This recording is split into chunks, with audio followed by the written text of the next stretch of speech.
नमस्कार दोस्तों, स्वागत है आप सभी का शिक्षा निकेतन पर।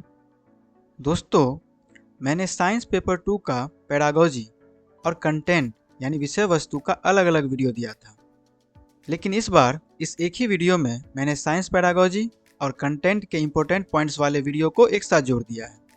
यानी अब आपको अलग अलग वीडियो के लिए भटकने की ज़रूरत नहीं है। अगर आपने ये वीडियो पूरा देख लिया तो साइंस में आपके 30 में से 30 नंबर आने के ज़्यादा चांसेस हो जाएंगे। तो चलिए बिना समय गंवाए शुरू करते हैं आज की यह मास्टर क्लास।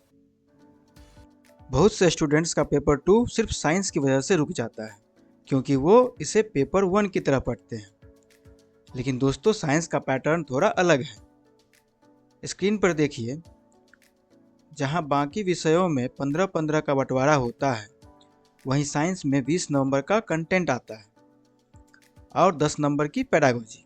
यानी यहाँ आपको एनसीईआरटी की किताबों पर ज़्यादा पकड़ बनानी होगी, यानी कि कंटेंट पर ज़्यादा पकड़ बनानी होगी। लेकिन पेडागोजी के वो 10 नंबर भी फ्री के हैं, अगर सही स्ट्रेटजी पता हो। आज हम इस वीडियो में साइंस का पूरा ऑपरेशन करेंगे और समझेंगे कि 30 में से 30 नंबर कैसे लाए जा सकते हैं। सबसे पहले बात करते हैं पेडागोजी 10 नंबर की।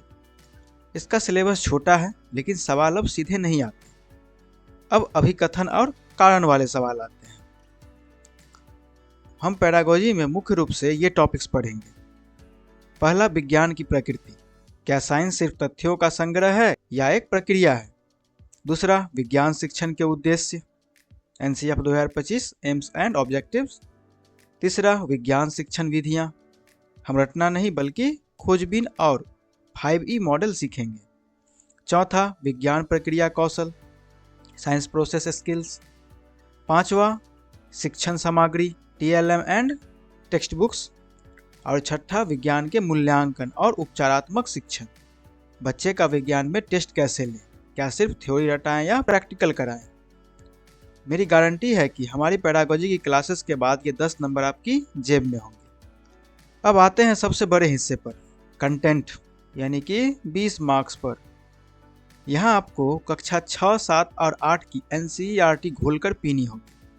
लेकिन घबराइए मत, आपको पूरी किताबें पढ़ने की ज़रूरत नहीं है।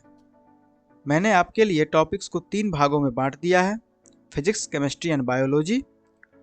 फिजिक्स में लाइट और इलेक्ट्रिसिटी सबसे हॉट टॉपिक्स हैं। हर साल लेंस और मिरर के सवाल आते ही हैं। केमिस्ट्री में अम्ल, क्षार और लवण और केमिकल रिएक्शन से सवाल पक्के हैं। और बायोलॉजी में पौधों और मानव शरीर से सबसे ज़्यादा प्रश्न आते हैं।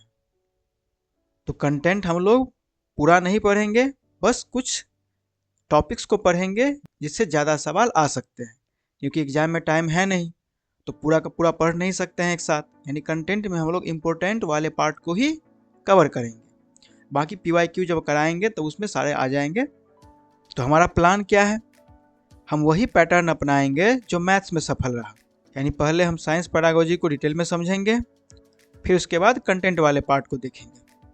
तो दोस्तों, साइंस का डर दिमाग से निकाल दीजिए, नोटबुक और कलम लेके बैठ जाइए। तो अब हम लोग पेडागोजी का फर्स्ट टॉपिक पढ़ने जा रहे हैं, विज्ञान की प्रकृति यानी nature of science, process versus product. अक्सर हमें लगता है कि विज्ञान का मतलब है मोटी मोटी किताबों में लिखे हुए नियम और फॉर्मूले याद करना, लेकिन सीटेट की नज़र में विज्ञान कुछ और है। विज्ञान सिर्फ ज्ञान नहीं है, बल्कि विज्ञान उस ज्ञान को प्राप्त करने की प्रक्रिया भी है। हम जानेंगे कि क्या विज्ञान के नियम कभी बदलते नहीं, क्या विज्ञान हमेशा सच होता है। इन सवालों के जवाब आपको सीधे 1-2 नंबर दिलाएंगे। तो चलिए शुरू करते हैं। दोस्तों, विज्ञान के 2 पहलू होते हैं, एक है प्रोडक्ट यानी उत्पाद और दूसरा है प्रोसेस यानी प्रक्रिया। उत्पाद, जो चीज़ें हमें पता चल चुकी है, जैसे पृथ्वी गोल है, गुरुत्वाकर्षण बल होता है, यह ज्ञान का भंडार है।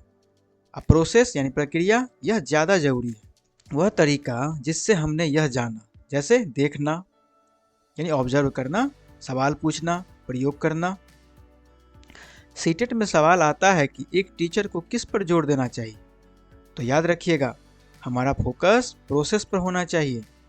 हमें बच्चे को रटाना नहीं है, हमें उसे छोटा वैज्ञानिक बनाना है जो खुद खोज करे, यानी हमें प्रोडक्ट नहीं प्रोसेस पर ध्यान देना है। अब हम आते हैं उस पॉइंट पर जहां 90% बच्चे गलती करते हैं। विज्ञान की प्रकृति कैसी होती है? पहला है, विज्ञान अस्थायी है।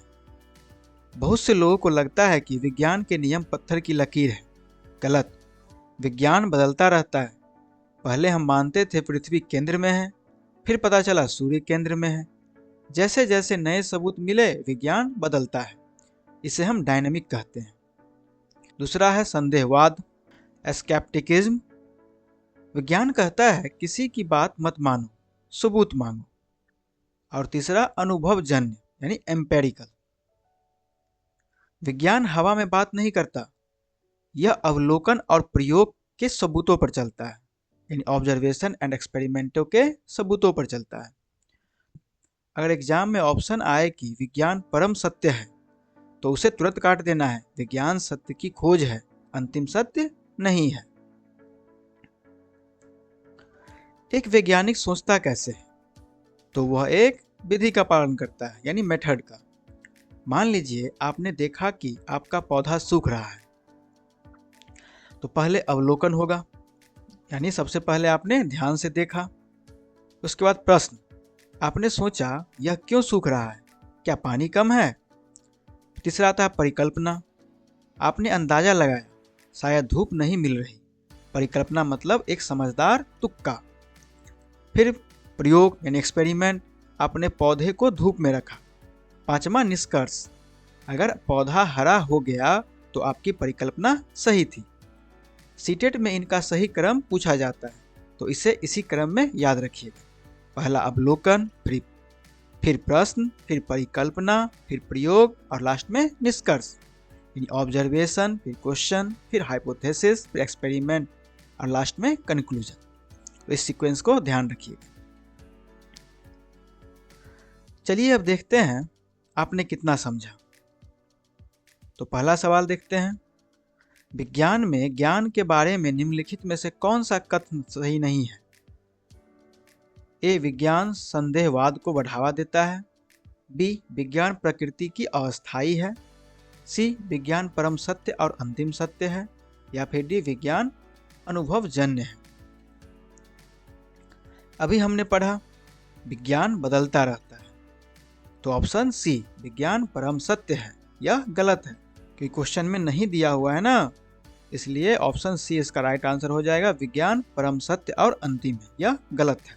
विज्ञान कभी फाइनल नहीं होता। दूसरा क्वेश्चन है, एक विज्ञान शिक्षक के रूप में आपको किस पर अधिक ध्यान देना चाहिए? ए, उत्पाद पर। बी, प्रक्रिया पर।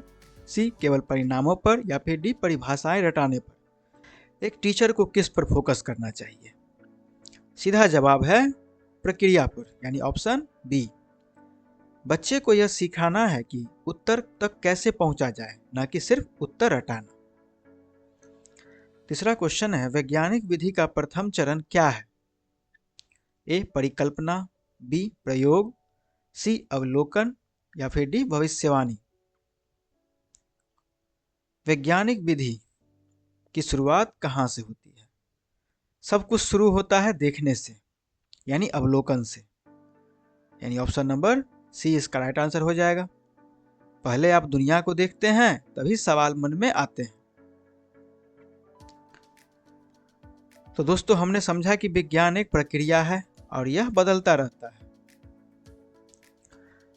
हम लोग अब बढ़ते हैं अगले टॉपिक की तरफ, विज्ञान शिक्षण के उद्देश्य। इस टॉपिक में हम जानेंगे कि हम स्कूलों में विज्ञान पढ़ाते क्यों हैं। एनसीएफ 2005 ने विज्ञान शिक्षण के लिए एक बहुत ही सुंदर लाइन कही है, जिसे आपको ध्यान में रखना चाहिए। अच्छी विज्ञान शिक्षा वह है जो बच्चे के प्रति सत्य हो, जीवन के प्रति सत्य हो और विज्ञान के प्रति सत्य हो।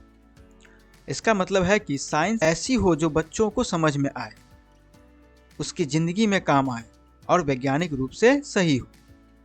तो हम इस टॉपिक में एनसीएफ की दी हुई 6 वैधताओं को डिटेल में देखते हैं। एनसीएफ कहता है कि साइंस के करिकुलम में 6 तरह की सच्चाई होनी चाहिए। पहली 2 सबसे जरूरी है। पहला, संज्ञानात्मक वैधता। इसका मतलब है क्या जो हम पढ़ा रहे हैं वो बच्चों की उम्र और समझ के हिसाब से है? जैसे आप कक्षा 6 के बच्चे को क्वांटम फिजिक्स नहीं पढ़ा सकते क्योंकि उसका दिमाग अभी इतनी विकसित नहीं हुआ है। कंटेंट एज अप्रोप्रिएट होना चाहिए, यानी एज के हिसाब से ही बच्चों को शिक्षा देनी चाहिए। दूसरा है विषय वस्तु वैधता, यानी कंटेंट वैलिडिटी। इसका मतलब है क्या हम जो पढ़ा रहे हैं वो वैज्ञानिक रूप से सही है। कभी कभी बच्चों को समझाने के चक्कर में हम साइंस को इतना सरल कर देते हैं कि वो गलत हो जाती है। एनसीएफ कहता है सरल करो पर गलत मत पढ़ाओ। तीसरा है प्रक्रिया वैधता, यह सबसे इंपॉर्टेंट है।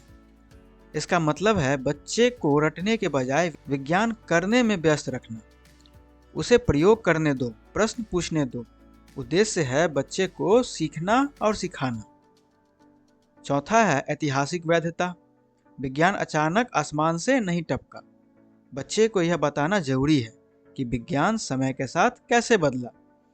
जैसे पहले लोग मानते थे कि बीमारियां जादू टोने से होती है, फिर पता चला बैक्टीरिया से होती है। यह इतिहास बच्चे को समझाता है कि विज्ञान एक सामाजिक उद्यम है।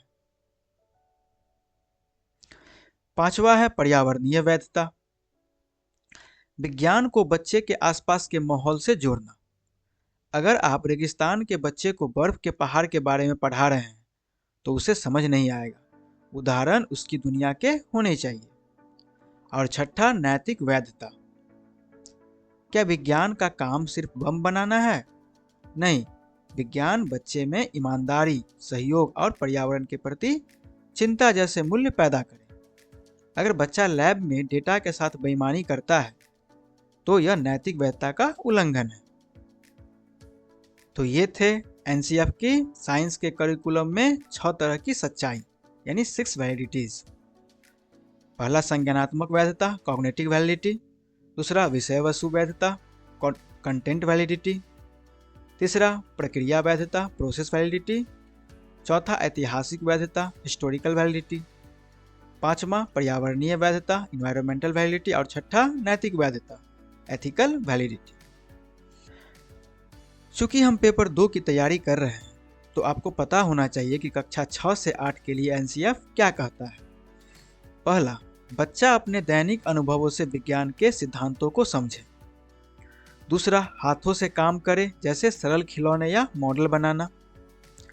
तीसरा, सीधे परिभाषा रटने के बजाय गतिविधियों के माध्यम से कॉन्सेप्ट तक पहुंचे। तो एनसीएफ ये कक्षा 6 से 8 के लिए कहता है। तो इससे रिलेटेड क्वेश्चन देख लेते हैं। अच्छी विज्ञान शिक्षा जीवन के प्रति सत्य होती है, इसका क्या अर्थ है? ए, विज्ञान बच्चे को रोजगार के लिए तैयार करे। बी, विज्ञान की किताबों में जीवन की बातें हो। सी, विज्ञान आसान हो। या फिर डी, विज्ञान धार्मिक हो। जीवन के प्रति सत्य का मतलब, एनसीएफ के अनुसार इसका मतलब है कि विज्ञान बच्चे को काम की दुनिया या रोजगार के लिए तैयार करे। तो सही जवाब ए हो जाएगा, विज्ञान बच्चे को रोजगार के लिए तैयार करे। विज्ञान शिक्षा में संज्ञानात्मक वैधता का अर्थ है ए, पाठ्य चर्चा का वैज्ञानिक रूप में सही होना। बी, पाठ्य चर्चा का आयु के अनुकूल होना। सी, ऐतिहासिक विकास पढ़ाना। या फिर डी, मूल्यों का विकास करना। संज्ञानात्मक यानी दिमाग, और दिमाग का संबंध उम्र से है, तो सही जवाब हो जाएगा ऑप्शन बी, पाठ्यचर्चा का आयु के अनुकूल होना। तीसरा है एनसीएफ 2005 के अनुसार उच्च प्राथमिक स्तर पर विज्ञान शिक्षण का मुख्य उद्देश्य क्या है? ए, अंत में होने वाली परीक्षाओं में अच्छे अंक लाना। बी, वैज्ञानिक परिभाषाएं याद करना। सी, प्रश्न पूछने और जांच पड़ताल कौशल का विकास करना। या फिर डी, केवल पाठ्य पुस्तक पढ़ना। मुख्य उद्देश्य रटना या नंबर लाना नहीं, बल्कि जांच पड़ताल कौशल का विकास करना है। तो यानी इसका आंसर हो जाएगा ऑप्शन नंबर सी, प्रश्न पूछने और जांच पड़ताल कौशल का विकास करना। तो दोस्तों ये थी एनसीएफ की 6 वैधताएं, इन्हें याद रखिएगा, एक सवाल तो पक्का आएगा ही। अब बढ़ते हैं अगले टॉपिक, विज्ञान शिक्षण की विधियां पर। Approaches to science teaching. इस टॉपिक में हम बात करेंगे कि विज्ञान कैसे पढ़ाना है, यानी अप्रोचेज क्या होंगे। एनसीएफ 2005 ने साइंस पढ़ाने का तरीका पूरी तरह बदल दिया है।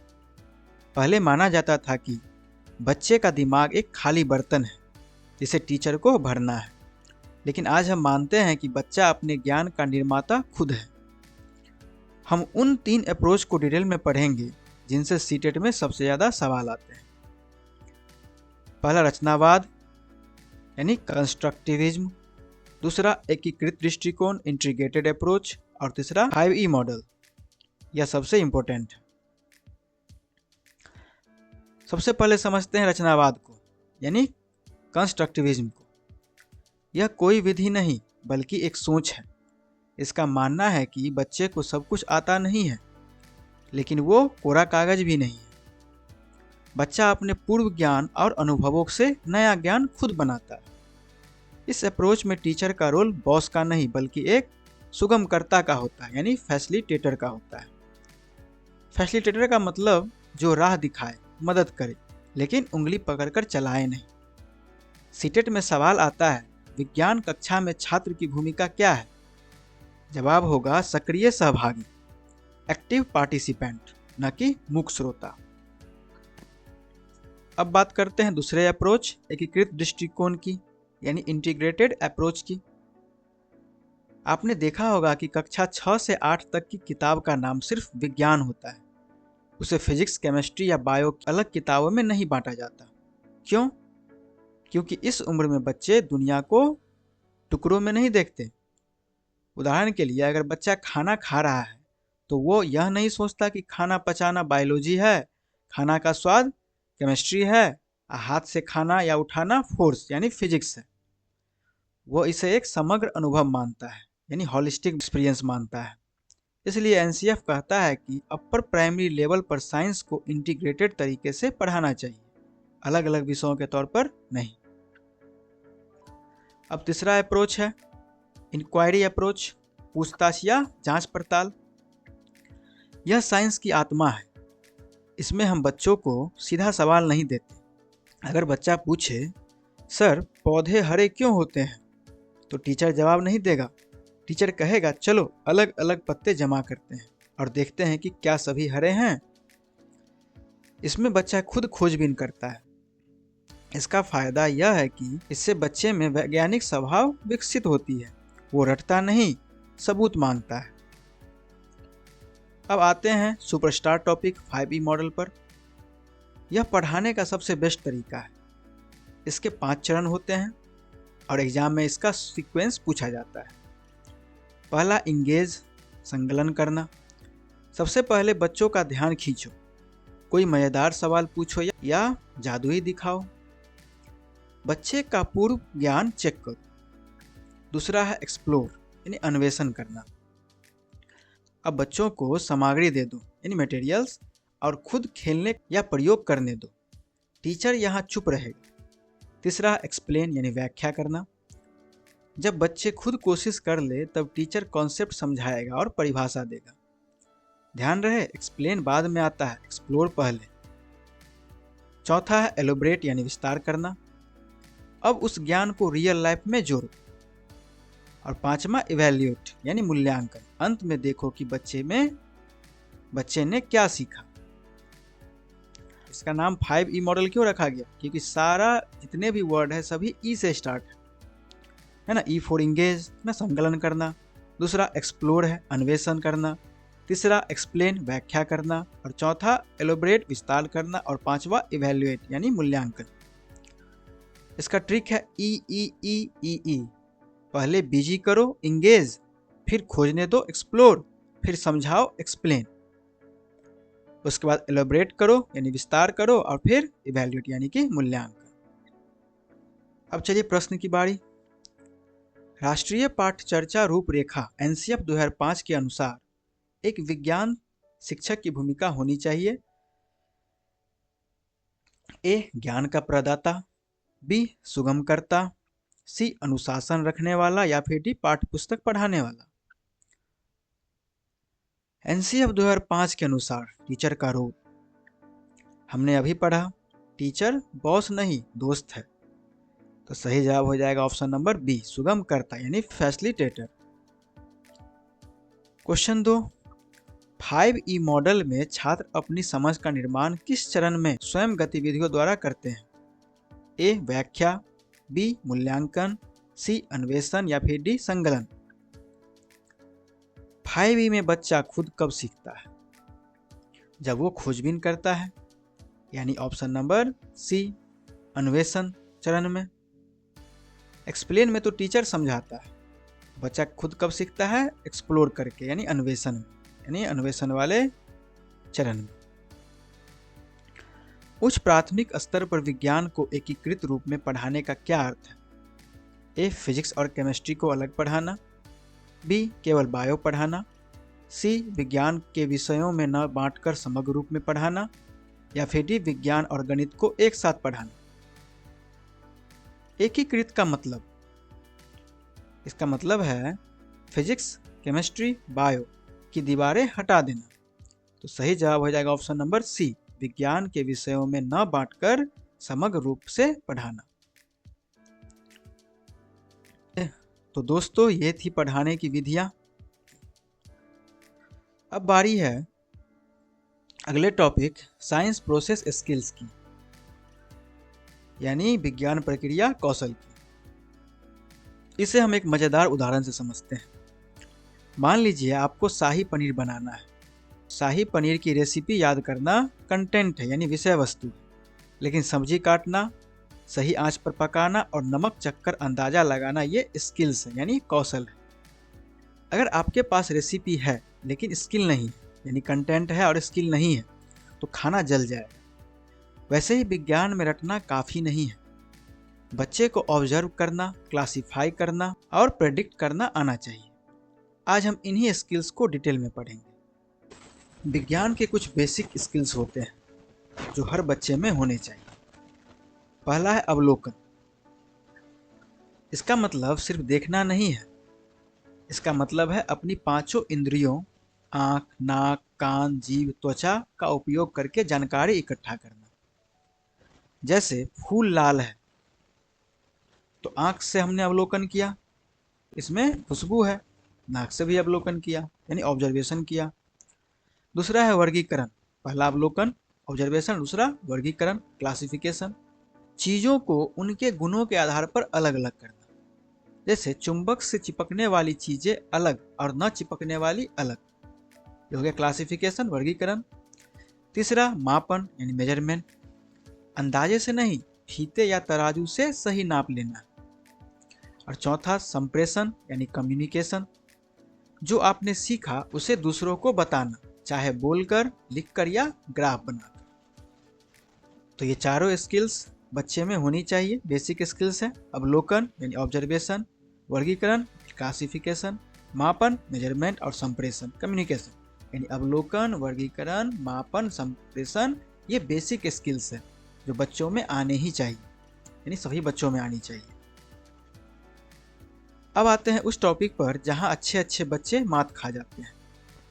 ऑब्जर्वेशन और इन्फेरेंस में अंतर, यानी अवलोकन और निष्कर्ष में अंतर। ध्यान से सुनिए, ऑब्जर्वेशन यानी अवलोकन वह है जो आप सीधे अपनी आंखों से देखते हैं, यह एक तथ्य है, फैक्ट है। इन्फेरेंस यानी निष्कर्ष वह है जो आप उस अवलोकन के आधार पर दिमाग में सोचते हैं। उदाहरण के लिए अगर आप देखते हैं कि सड़क गीली है तो यह ऑब्जर्वेशन है, लेकिन अगर आप कहते हैं लगता है बारिश हुई है तो यह इन्फेरेंस है, यानी निष्कर्ष है। हो सकता है किसी ने पानी का टैंकर खाली किया हो, तो सीटेट में अगर सवाल आए कि छात्र ने देखा कि मोमबत्ती बुझ गई, तो यह क्या है? यह अवलोकन है। अगर वो कहे ऑक्सीजन खत्म होने से बुझी, तो यह निष्कर्ष। समझ गए होंगे अवलोकन और निष्कर्ष में अंतर। एक और जरूरी स्किल है प्रेडिक्शन यानी भविष्यवाणी। यह कोई जादू टोना नहीं है, यह पुराने डेटा को देखकर पैटर्न पहचानने की कला है। अगर बच्चे ने देखा कि हर रोज पौधा 2 सेंटीमीटर बढ़ रहा है, तो वो कहेगा मैडम कल भी यह 2 सेंटीमीटर बढ़ेगा। इसे हम भविष्यवाणी या परिकल्पना का आधार कहते हैं। याद रखें, निष्कर्ष बताता है कि क्या हुआ था और भविष्यवाणी बताती है कि क्या होगा।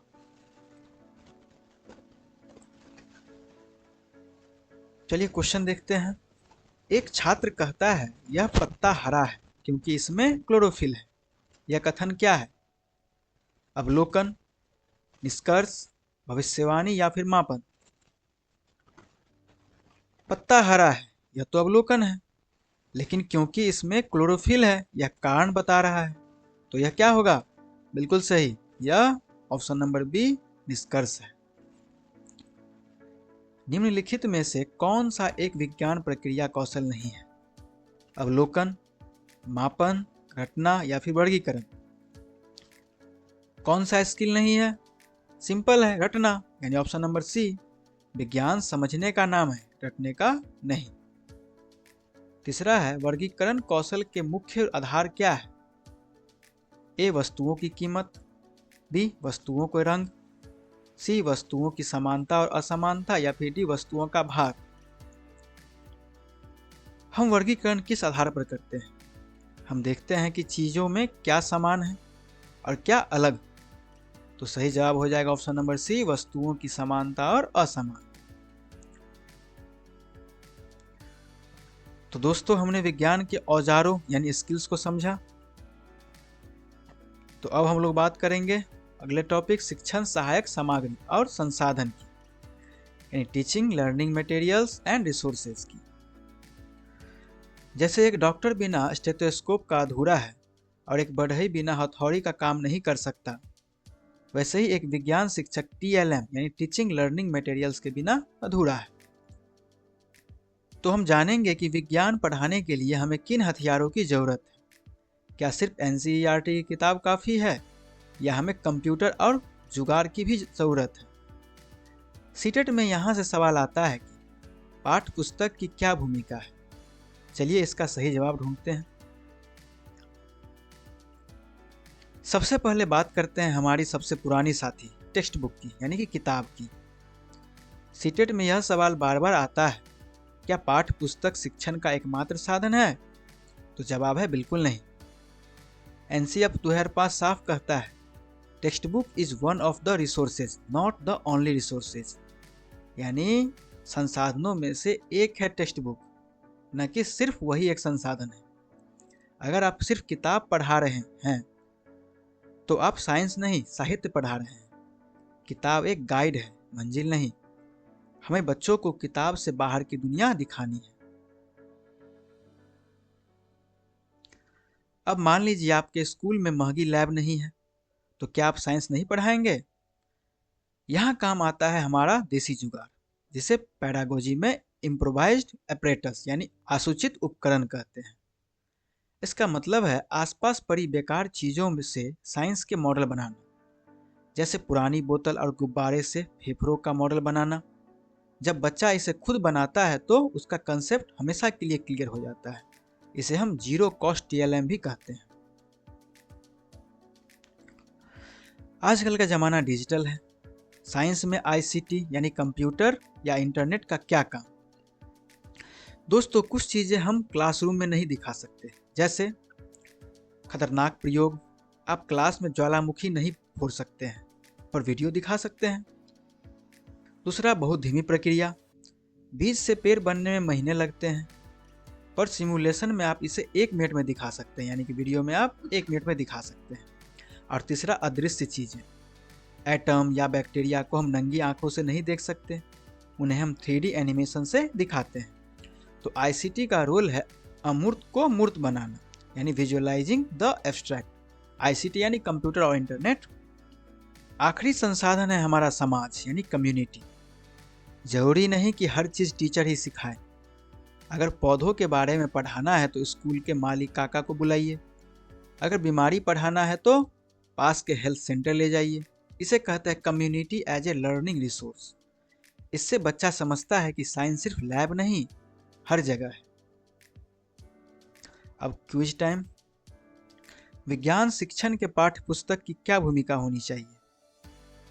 ए, यह सीखने का एकमात्र स्रोत है। बी, यह सीखने के संसाधनों में से एक है। सी, इसका पालन कठोरता से होना चाहिए, या फिर डी, इसमें सभी उत्तर होने चाहिए। पाठ्य पुस्तक की भूमिका अभी हमने समझा था, यह एकमात्र नहीं बल्कि संसाधनों में से एक है, इसलिए सही जवाब हो जाएगा ऑप्शन नंबर बी, यह सीखने के संसाधनों में से एक है। दूसरा है, एक विज्ञान शिक्षक पाचन तंत्र पढ़ाना चाहता है, सबसे प्रभावी तरीका क्या होगा? ए, ब्लैक बोर्ड पर चित्र बनाना, बी, पाठ्य पुस्तक से पढ़ाना, सी, कंप्यूटर सिमुलेशन यानी आईसीटी दिखाना, या फिर डी, सिर्फ व्याख्यान करना। पाचन तंत्र कैसे पढ़ाएं?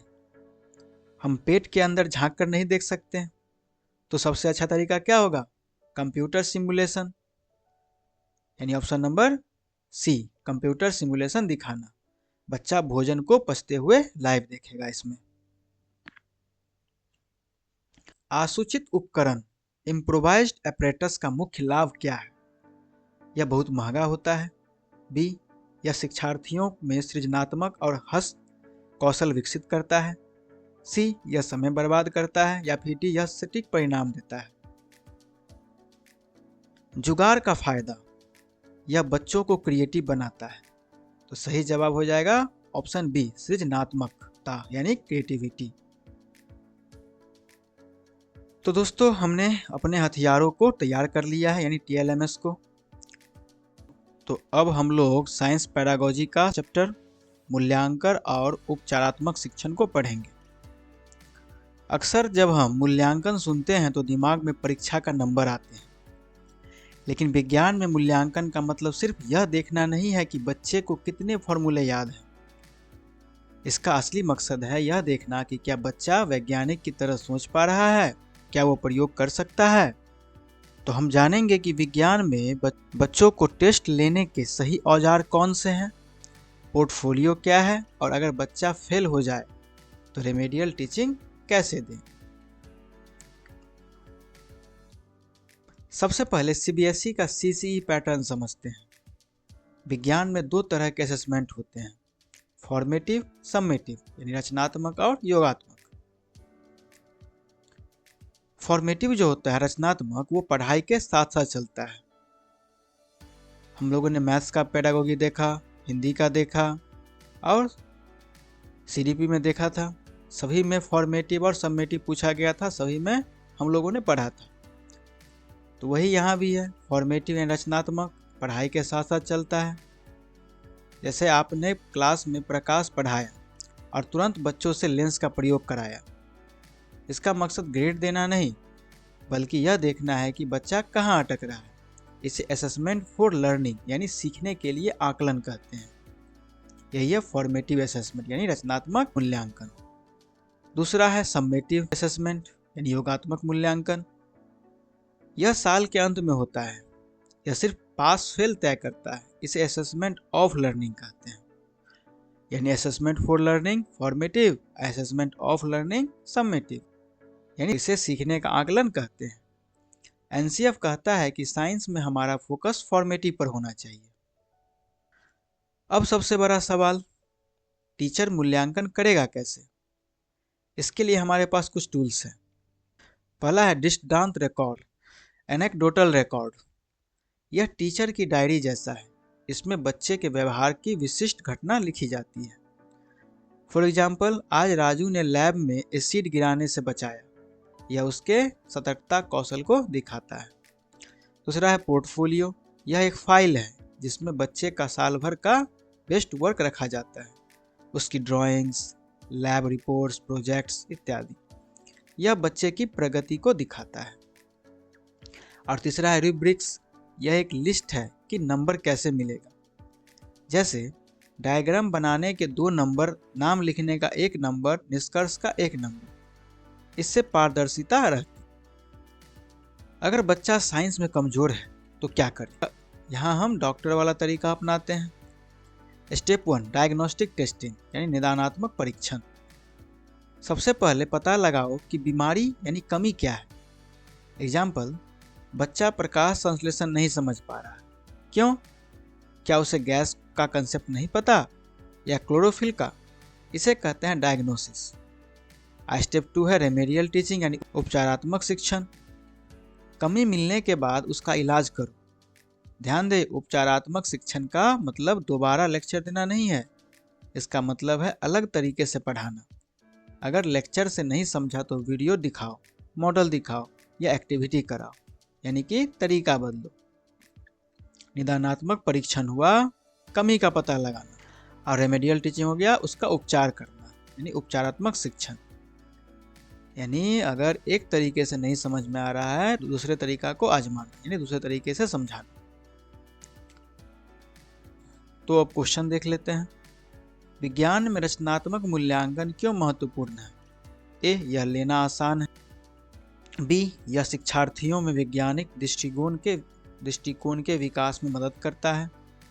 सी, यह निदानात्मक है। या फिर डी, यह सत्र के अंत में होता है। फॉर्मेटिव असेसमेंट क्यों जरूरी है? क्योंकि यह निदानात्मक है, यानी ऑप्शन नंबर सी। यह हमें बताता है कि बच्चे को सुधार की जरूरत कहाँ है। एक विज्ञान शिक्षक छात्र के पोर्टफोलियो में क्या रखेगा? केवल उसके अच्छे नंबर वाले टेस्ट पेपर, छात्र द्वारा समय समय पर किए गए कार्यों या गतिविधियों का संग्रह, सी, उसके माता पिता की शिकायतें, या फिर सिर्फ ड्राइंग। पोर्टफोलियो में क्या होता है? इसमें बच्चे की समय समय पर की गई गतिविधियों का संग्रह होता है, यानी ऑप्शन नंबर बी इसका सही जवाब हो जाएगा। यानी समय समय पर की गई गतिविधियों का संग्रह होता है जिससे उसकी ग्रोथ पता चले। उपचारात्मक शिक्षण का मुख्य उद्देश्य क्या है? छात्रों को अगली कक्षा में भेजना, छात्रों की सीखने की कठिनाइयों या रिक्तियों को दूर करना, सी, छात्रों को अधिक गृह कार्य देना, या फिर डी, छात्रों की बुद्धि लब्धि मापना, यानी IQ मापना। रेमेडियल टीचिंग का मकसद, यानी उपचारात्मक शिक्षण का मतलब, इसका मकसद है सीखने की कठिनाइयों या रिक्तियों को दूर करना, यानी ऑप्शन नंबर बी, छात्रों की सीखने की कठिनाइयों या रिक्तियों को दूर करना। तो दोस्तों, हम लोगों ने पूरे साइंस पेडागोजी को समझ लिया, यानी 10 नंबर अब पक्के हो सकते हैं। तो ये था साइंस पेडागोजी का पूरा निचोड़। अब बारी है साइंस कंटेंट के, यानी विषय वस्तु के इम्पोर्टेंट पॉइंट्स के। तो चलिए शुरू करते हैं। दोस्तों, अब सीटेट में सीधे परिभाषा वाले सवाल नहीं आते। अब सवाल आते हैं NCERT की लाइनों के पीछे छुपे क्यों से। आज के इस एक ही वीडियो में हम साइंस कंटेंट का यानी 20 मार्क्स के पूरे सिलेबस को कवर करेंगे। पूरे सिलेबस से मतलब ये नहीं कि क्लास 6, 7, 8 के पूरे NCERT को हम लोग पढ़ेंगे, क्योंकि उतना टाइम तो बचा नहीं है अब। इसलिए हम लोग शॉर्ट में ही, यानी जो जो इम्पोर्टेंट टॉपिक है उस टॉपिक को देखेंगे और क्वेश्चन बनाने के टिप्स एंड ट्रिक्स को भी जानेंगे। स्क्रीन पर देखिए, यह है हमारा मास्टर प्लान। हमने पूरे कंटेंट को 3 बड़े पिलर्स में बांटा है और हर पिलर्स को यूनिट्स में। 3 बड़े पिलर्स का मतलब है physics, chemistry and biology, science का तीनों पार्ट्स। फिजिक्स को भी हम लोग चैप्टर बाय चैप्टर नहीं पढ़ेंगे, हम लोग यूनिट्स में देखेंगे। हमने फिजिक्स को 5 यूनिट्स में बांटा है। बारी बारी से पहले हम लोग फिजिक्स पढ़ेंगे, फिर केमिस्ट्री और फिर लास्ट में बायोलॉजी। तो हमारी स्ट्रेटजी बिल्कुल साफ है, हम चैप्टर वाइज नहीं बल्कि यूनिट वाइज चलेंगे। तो हम लोग शुरू करते हैं फिजिक्स के यूनिट 1 मापन से। NCERT क्लास 6 की नई बुक क्यूरियोसिटी में दीपा जब अपनी वर्दी के लिए कपड़ा लेने जाती है तो वह मापन की बारीकियों को समझती है। बालिशत या कदमों से नापना भरोसेमंद नहीं है, क्योंकि ये व्यक्ति दर व्यक्ति बदल जाते हैं। बालिशत यानी हैंड स्पैन।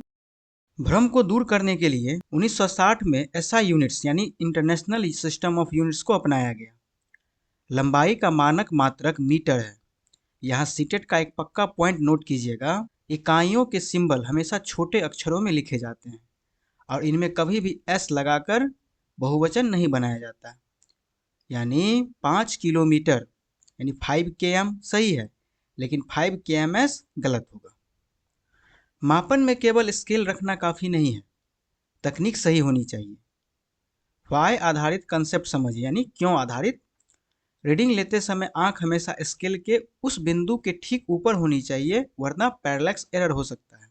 अगर स्केल का कोना टूटा है तो आप 0 के बजाय 1 सेंटीमीटर से शुरू कर सकते हैं। बस अंत में उस 1 सेंटीमीटर को घटाना मत भूलना। और हाँ, क्या आप सीधे स्केल से पेड़ के तने की गोलाई नाप सकते हैं? नहीं, इसके लिए हम धागा विधि का उपयोग करते हैं। पहले धागे को वक्र रेखा पर रखें, फिर उसे स्केल पर सीधा माप लें। यह तकनीक एग्जाम में अक्सर स्टेटमेंट वाले सवालों में पूछी जाती है। अब आते हैं गति पर, यानी मोशन। गति का मतलब है समय के साथ संदर्भ बिंदु के सापेक्ष स्थिति में बदलाव, यानी रेफरेंस पॉइंट में बदलाव। यानी हो सकता है कि कोई व्यक्ति किसी और के लिए गति में हो और मेरे लिए विराम में हो। जैसे एग्जाम्पल, अगर ट्रेन में कोई दो व्यक्ति बैठा हुआ है तो अगर ट्रेन में बैठा हुआ व्यक्ति एक दूसरे के लिए विराम में होता है, और बाहर जो व्यक्ति जमीन पे खड़ा है वो गति में। बाहर जो व्यक्ति जमीन पे खड़ा है उसके लिए दोनों गति में। तो यह रेफरेंस पॉइंट कि आप किसके संदर्भ में पूछ रहे हैं, संदर्भ बिंदु है क्या। जब कोई वस्तु सीधी रेखा में चले तो वह रैखिक गति है, और जब वह एक केंद्र के चारों ओर घूमे तो वर्तुल। लेकिन अगर वह अपनी ही धुरी पर घूमे, जैसे कुम्हार का चाक, तो उसे घूर्णन कहते हैं, यानी रोटेशनल गति कहते हैं। सबसे महत्वपूर्ण हॉट पॉइंट्स, सिमुलेटेनियस मोशन, एक साथ दो गतियां। एक लुढ़कती हुई गेंद आगे भी बढ़ रही है, यानी लीनियर, और अपनी जगह पर घूम भी रही है, यानी रोटेशनल। एग्जाम में सिलाई मशीन का उदाहरण भी आता है। उसका पहिया वर्तुल गति में है, लेकिन उसकी सुई आवर्ती गति में। कक्षा 7 की एनसीईआरटी में पेंडुलम से हर साल सवाल आता है। गैलीलियो ने देखा कि एक निश्चित लंबाई के लोलक का आवर्तकाल हमेशा स्थिर रहता है। एग्जामिनर आपको फंसाएगा कि बॉब का वजन दोगुना कर दिया तो समय क्या होगा। आपका जवाब होगा कोई बदलाव नहीं, क्योंकि समय केवल धागे की लंबाई पर निर्भर करता है, वजन पर नहीं। लंबाई बढ़ेगी तो समय बढ़ेगा। पेंडुलम की गति एक दोलन गति और आवर्त गति दोनों है, ध्यान रखिएगा इसको। अब आते हैं चाल पर, यानी स्पीड पर। गति को नापने के लिए हमें चाल को समझना होगा। इकाई समय में तय की गई दूरी ही चाल होती है।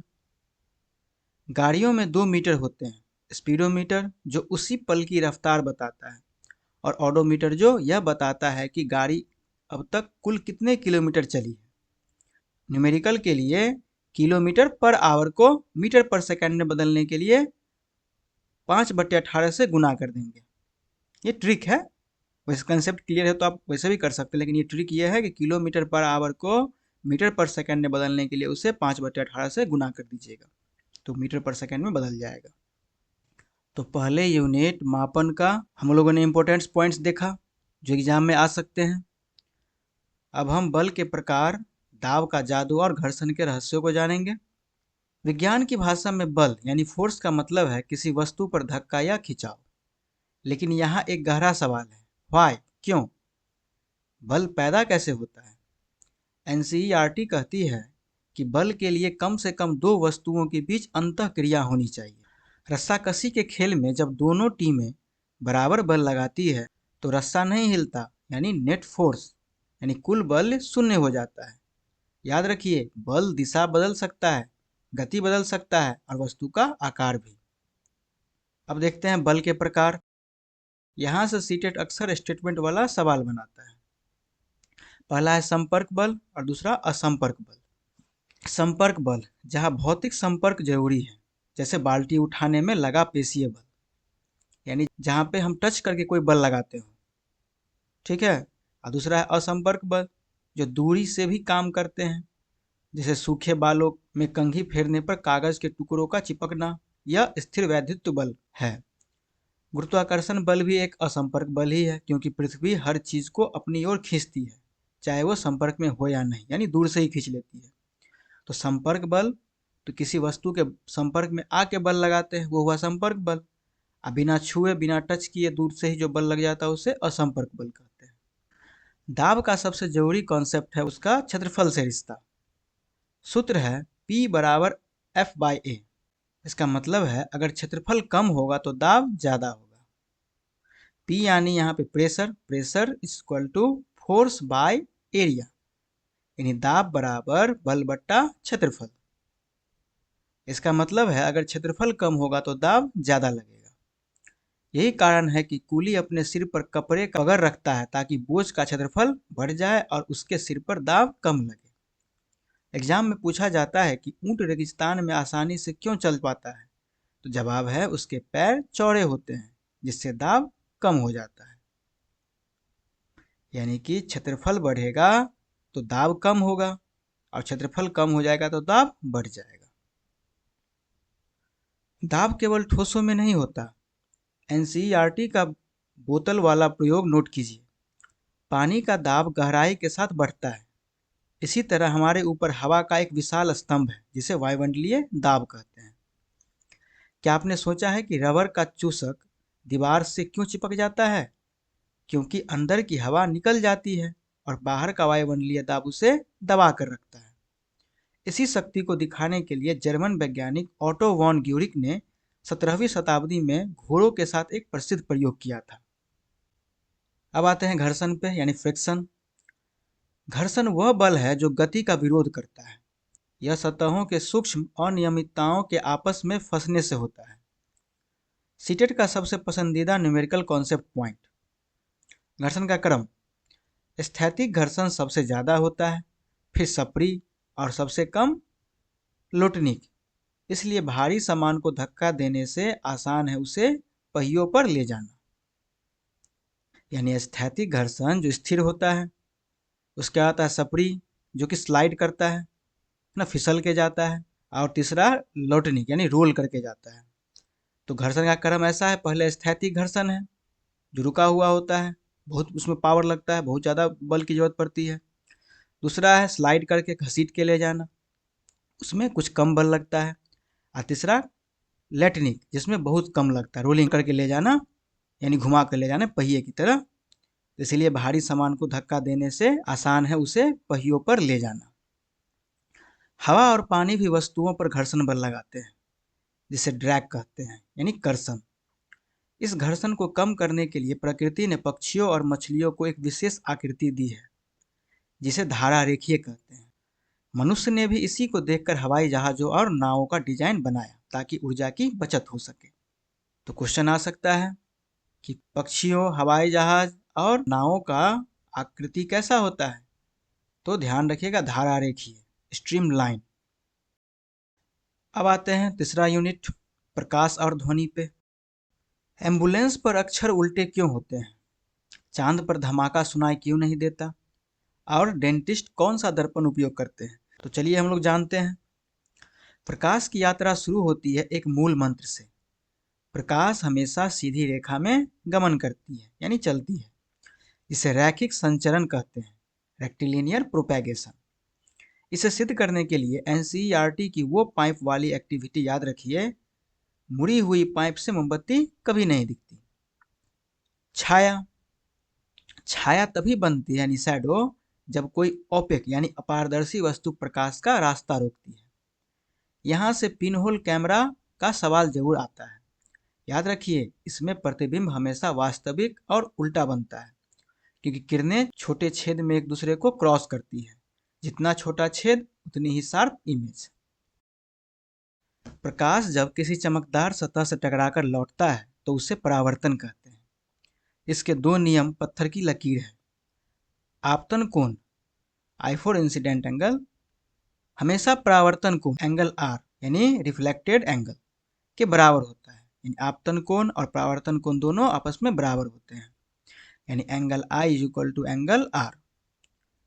समतल दर्पण यानी प्लेन मिरर, इसकी खासियत यह है कि इमेज वैसे ही दिखेगी जैसी आप हैं और प्रतिबिंब दर्पण के अंदर उतना ही दूर बनेगी जितने आप बाहर खड़े हैं। यहाँ सबसे मजेदार कंसेप्ट है लेटरल इन्वर्जन। शीशे में आपका बायां हाथ दायां हाथ दिखता है और दायां हाथ बायां दिखता है। इसी वाई के कारण एम्बुलेंस पर अक्षर उल्टे लिखे जाते हैं ताकि ड्राइवर के शीशे में वो सीधे दिखे। मान लीजिए पीछे एम्बुलेंस आ रही है और हम तो आगे गाड़ी चला रहे हैं, तो हमें अपने साइड मिरर में एम्बुलेंस जो उसमें उल्टा लिखा हुआ है उस एम्बुलेंस में हमें सीधा दिखाई दे ताकि हम सही से पढ़ पाए एम्बुलेंस को और उसे रास्ता दे सकें। अब आते हैं गोलीय दर्पण पर। गोलीय दर्पण दो तरह का होता है, अवतल दर्पण और उत्तल दर्पण। अवतल दर्पण कनकेव मिरर। अवतल दर्पण किरणों को एक बिंदु पर सिकोड़ता है, इसलिए इसे अभिसारी कहते हैं। जब वस्तु बहुत पास हो तो यह इकलौता दर्पण है जो बड़ा और सीधा प्रतिबिंब बना सकता है, इसलिए डेंटिस्ट इसे यूज करते हैं। और उत्तल दर्पण कन्वेक्स मिरर। उत्तल दर्पण हमेशा छोटा और सीधा प्रतिबिंब बनाता है। इसका दृष्टि क्षेत्र बहुत बड़ा होता है, इसलिए इसे गाड़ियों के साइड मिरर में लगाया जाता है ताकि पीछे की पूरी सड़क दिख सके। अब है लेंस की बारी। लेंस में बस दर्पण का कॉन्सेप्ट उल्टा कर दीजिए। जो काम अवतल दर्पण कर रहा था वो यहाँ उत्तल लेंस करेगा। यह बीच में मोटा होता है और किरणों को इकट्ठा करता है, इसलिए इसे आवर्धक लेंस कहते हैं, यानी मैग्नीफाइंग ग्लास भी कहते हैं। और वही अवतल लेंस बीच में पतला होता है और किरणों को फैलाता है। यह हमेशा आभासी और छोटा प्रतिबिंब बनाता है। न्यूमेरिकल के लिए याद रखिए, उत्तल लेंस की फोकस दूरी हमेशा धनात्मक और अवतल की ऋणात्मक ली जाती है। अब बारी है हमारी आंख की। हमारी आंख एक प्राकृतिक कैमरा है। प्रकाश कॉर्निया में घुसता है और रेटिना पर इमेज बनाता है। कॉर्निया जो हमारे आगे वाला हिस्सा होता है आंख का, और रेटिना जो पीछे वाला हिस्सा होता है। रेटिना पर दो तरह की कोशिकाएं होती हैं, शंकु जो रंगों को पहचानती है और शलाकाएं जो अंधेरे में देखने में मदद करती है। तीन तरह के दृष्टि दोष भी होते हैं, दूर दृष्टि दोष, निकट दृष्टि दोष और जरा दृष्टि दोष। दूर दृष्टि दोष में दूर की वस्तु साफ साफ दिखाई देगी और नजदीक की वस्तु धुंधली दिखाई देगी। और निकट दृष्टि दोष में निकट की वस्तु साफ साफ दिखाई देगी और दूर की धुंधली। और जरा दृष्टि दोष में न दूर की साफ दिखाई देगी न नजदीक की। बूढ़े लोगों में लेंस धुंधला हो जाता है, जिसे मोतियाबिंद कहते हैं। और याद रखिए, जो लोग देख नहीं सकते उनके लिए लुई ब्रेल ने ब्रेल पद्धति बनाई, जिसमें 63 डॉट पैटर्न होते हैं। अब आते हैं ध्वनि पर, यानी साउंड।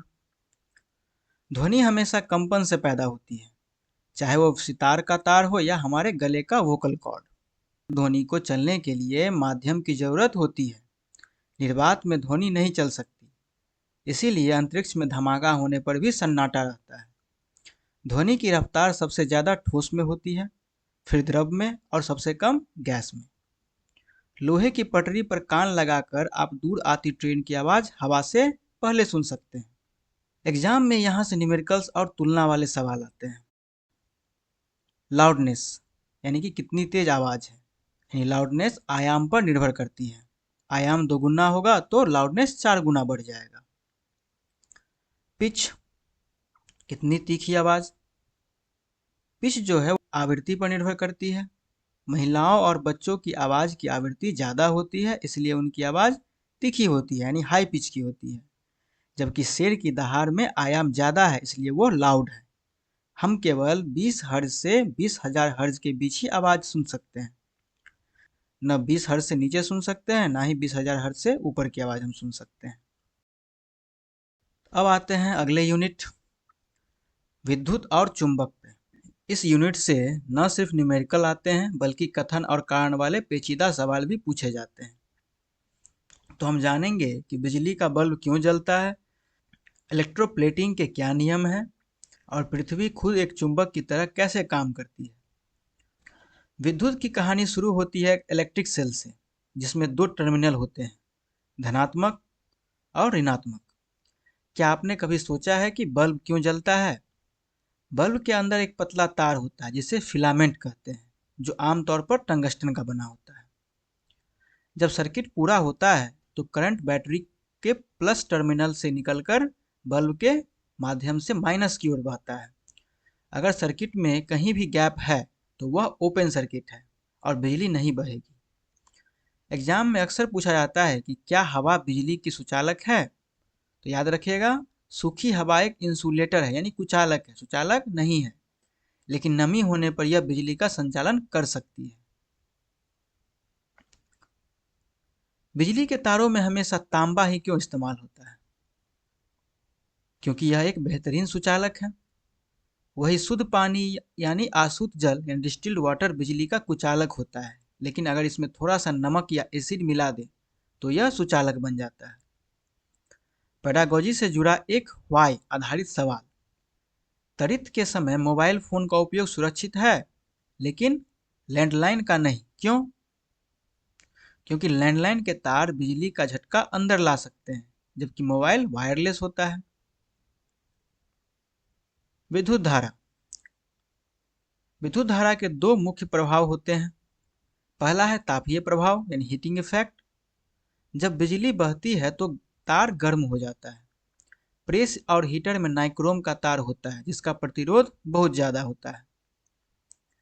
इसी सिद्धांत पर फ्यूज काम करता है।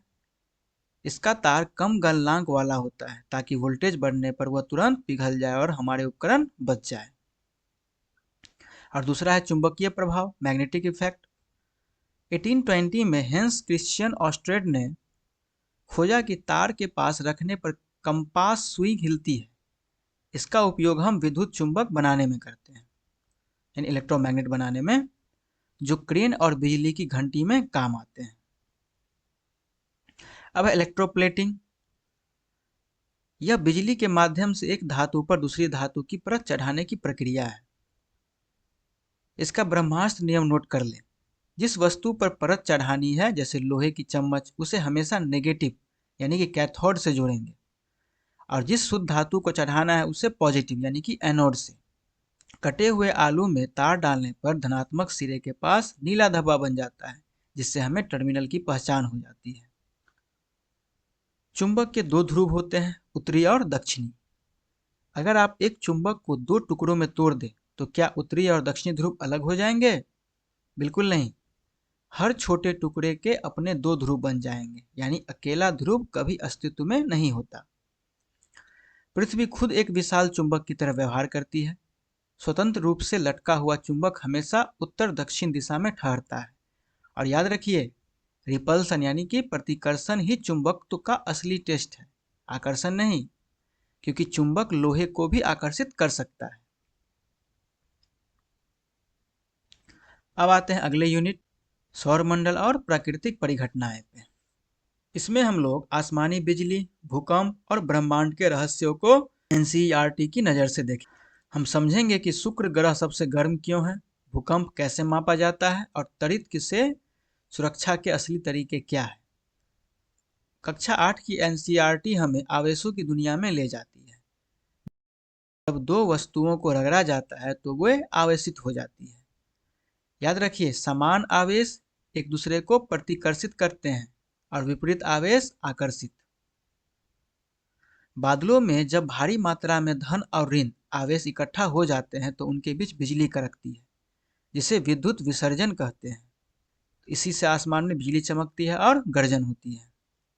इलेक्ट्रोस्कोप वह यंत्र है जो केवल यह बताता है कि किसी वस्तु पर आवेश है या नहीं, यह आवेश की मात्रा नहीं मापता। सीटेट में यहां से कथन कारण वाले सवाल बहुत आते हैं। व्हाई कॉन्सेप्ट समझिए। त्वरित के समय लैंडलाइन फोन का उपयोग करना खतरनाक क्यों है? क्योंकि इसके तार बिजली के झटके को अंदर ला सकते हैं, लेकिन मोबाइल वायरलेस होने के कारण सुरक्षित है। कभी भी खुले मैदान में हो तो किसी पेड़ के नीचे न रुके, क्योंकि बिजली ऊंची वस्तुओं पर जल्दी गिरती है। अपनी गाड़ियों के अंदर रहना सबसे सुरक्षित है, क्योंकि उनकी मेटेलिक बॉडी एक कवच की तरह काम करती है। ऊंची इमारतों को बचाने के लिए हम त्वरित चालक का उपयोग करते हैं, जो बिजली को सीधे जमीन में भेज देता है। इसे भूसंपर्क कहते हैं, यानी अर्थिंग। अब आते हैं भूकंप पे, यानी अर्थक्वेक। भूकंप अचानक होने वाली एक ऐसी परिघटना है जिसकी भविष्यवाणी आज भी असंभव है। पृथ्वी की सबसे ऊपरी परत, जिसे क्रस्ट कहते हैं, वो एक टुकड़ा नहीं है, बल्कि कई प्लेटों में बटी है। जब ये प्लेटें आपस में टकराती है या रगड़ती है तो भूकंप आता है। भारत में कश्मीर और कच्छ के रन सबसे संवेदनशील इलाके हैं। भूकंप की तीव्रता को रिएक्टर स्केल पर मापा जाता है, जो एक लॉगरिदमिक स्केल है, यानी तीव्रता 4 से तीव्रता 6 का मतलब है 100 गुना ज्यादा विनाशकारी ऊर्जा। अब चलते हैं अंतरिक्ष की सैर पर। चंद्रमा पृथ्वी का चक्कर लगाता है और सूर्य की रोशनी को रिफ्लेक्ट करता है। इसी कारण हमें इसकी कलाएं दिखती है, यानी फेजेस दिखता है। यानी कभी चंद्रमा छोटा कभी बड़ा, इसी कारण दिखता है। तारे हमेशा पूर्व से पश्चिम की ओर चलते दिखते हैं, क्योंकि पृथ्वी पश्चिम से पूर्व घूमती है। लेकिन ध्रुव तारा यानी पोल स्टार अपनी जगह से नहीं हिलता। क्यों? क्योंकि यह पृथ्वी के घूमने वाली धुरी की सीध में स्थित है। सप्तऋषि मंडल यानी उर्सा मेजर की मदद से आप ध्रुव तारे को आसानी से पहचान सकते हैं। सौर मंडल से सीटेट के कुछ फेवरेट फैक्ट्स नोट कीजिए। शुक्र यानी वीनस सबसे गर्म ग्रह है, क्योंकि इसके घने बादल गर्मी को सोख लेते हैं। इसकी सबसे अनोखी बात यह है कि ग्रहों के उल्टा यानी पूर्व से पश्चिम की ओर घूमता है। शनि यानी सैटर्न, शनि की रिंग्स तो सुंदर है ही, लेकिन इसका घनत्व तो पानी से भी कम है। यानी अगर कोई बहुत बड़ा महासागर हो तो शनि उसमें डूबेगा नहीं, बल्कि तैरेगा। मंगल को हम लाल ग्रह कहते हैं। और याद रखिएगा, हेली धूमकेतु हमारे सौरमंडल में हर 75 से 76 साल बाद दिखाई देता है। यह लास्ट टाइम यानी पिछली बार 1986 में देखा गया था, और अब 2061 में दिखने का अनुमान है। तो हम लोगों ने फिजिक्स के यानी भौतिकी के जो जो इम्पोर्टेंट टॉपिक्स थे, उसमें भी जो इम्पोर्टेंट पॉइंट्स थे उसको देख लिया। तो दोस्तों, अब हम केमिस्ट्री की दुनिया में कदम रखते हैं। केमिस्ट्री को मैंने 2 यूनिट में बांटा है। पहला यूनिट पदार्थ पृथक्करण की विधियां और रासायनिक परिवर्तन, और दूसरा अम्ल, क्षारक और लवण। तो चलिए हम लोग पहले टॉपिक यानी पहले यूनिट से शुरू करते हैं। सबसे पहले समझते हैं पदार्थ यानी मैटर क्या है। हर वो चीज़ जिसमें द्रव्यमान है और जो जगह घेरती है वो पदार्थ है। विज्ञान कहता है कि हर पदार्थ छोटे छोटे कणों से बना है। स्क्रीन पर देखिए, ठोस यानी सॉलिड, इनके कण बहुत पास होते हैं, हिल नहीं सकते, इसलिए इनका आकार और आयतन फिक्स होता है, यानी शेप और वॉल्यूम फिक्स होता है इसका। दूसरा द्रव यानी कि लिक्विड, इनके कण एक दूसरे पर फिसल सकते हैं, इसलिए इनका आयतन तो फिक्स है पर आकार बर्तन जैसा हो जाता है। और गैस, इनके कण आज़ाद होते हैं, इसलिए इन्हें आसानी से दबाया या कंप्रेस किया जा सकता है। सीटेट में अक्सर अवस्था परिवर्तन से सवाल आते हैं। जल तीनों अवस्थाओं में मिलता है। जब बर्फ पिघलती है तो उसे गलन कहते हैं, यानी मेल्टिंग। जब पानी भाप बनता है तो वाष्पीकरण होता है, यानी इवेपोरेशन। याद रखिएगा, वाष्पीकरण हर तापमान पर होता है, सिर्फ उबलते समय नहीं। और जब भाप ठंडी होकर फिर पानी बनती है तो उसे संघनन कहते हैं, यानी कंडेंसेशन। बारिश का होना इसी का उदाहरण है। एक और महत्वपूर्ण टर्म है ऊर्ध्वपातन, यानी सब्लिमेशन। जब कोई ठोस बिना द्रव बने सीधे गैस बन जाए, जैसे कपूर या नेफ्थलीन की गोलियां। हम चीजों को अलग क्यों करते हैं? अशुद्धियां हटाने के लिए। तो अशुद्धियां हटाने का कुछ मेथड है। पहला, हैंड पिकिंग। जब अशुद्धियां कम हो और दिख रही हो, जैसे चावल से कंकर, तो हैंड पिकिंग यानी हाथ से चुनना विधि का उपयोग करेंगे। दूसरा है थ्रेसिंग। डंडियों से अनाज अलग करना, जो किसान अक्सर करते हैं, वो थ्रेसिंग के द्वारा होता है। जैसे गेहूं को थ्रेसिंग करके उसके डंडियों से गेहूं को अलग किया जाता है। तीसरा है विनोइंग यानी कि निष्पावन। इसमें हवा का उपयोग होता है। भारी अनाज नीचे गिरता है और हल्का भूसा हवा से दूर उड़ जाता है। चौथा, सीविंग यानी चालन। जब कणों का आकार अलग अलग हो, जैसे आटे से चोकर अलग करना, तो इसमें चालन विधि का उपयोग होता है, यानी कि सीविंग विधि का। अब अगर पानी में मिट्टी मिली हो तो क्या करेंगे? यहाँ 3 स्टेप्स काम आते हैं। पहला, अवसादन यानी सेडिमेंटेशन। पानी को बिना हिलाए छोड़ दे, भारी गंदगी नीचे बैठ जाएगी। दूसरा, निस्तारण डिकेंटेशन। ऊपर के साफ पानी को धीरे से दूर बर्तन में डाल लेना। तेल और पानी को भी इसी विधि से अलग करते हैं। और तीसरा, निस्पंदन यानी फिल्ट्रेशन। जैसे हम चाय छानते हैं या फिल्टर पेपर का उपयोग करते हैं, यह सबसे सूक्ष्म अशुद्धियां हटाता है।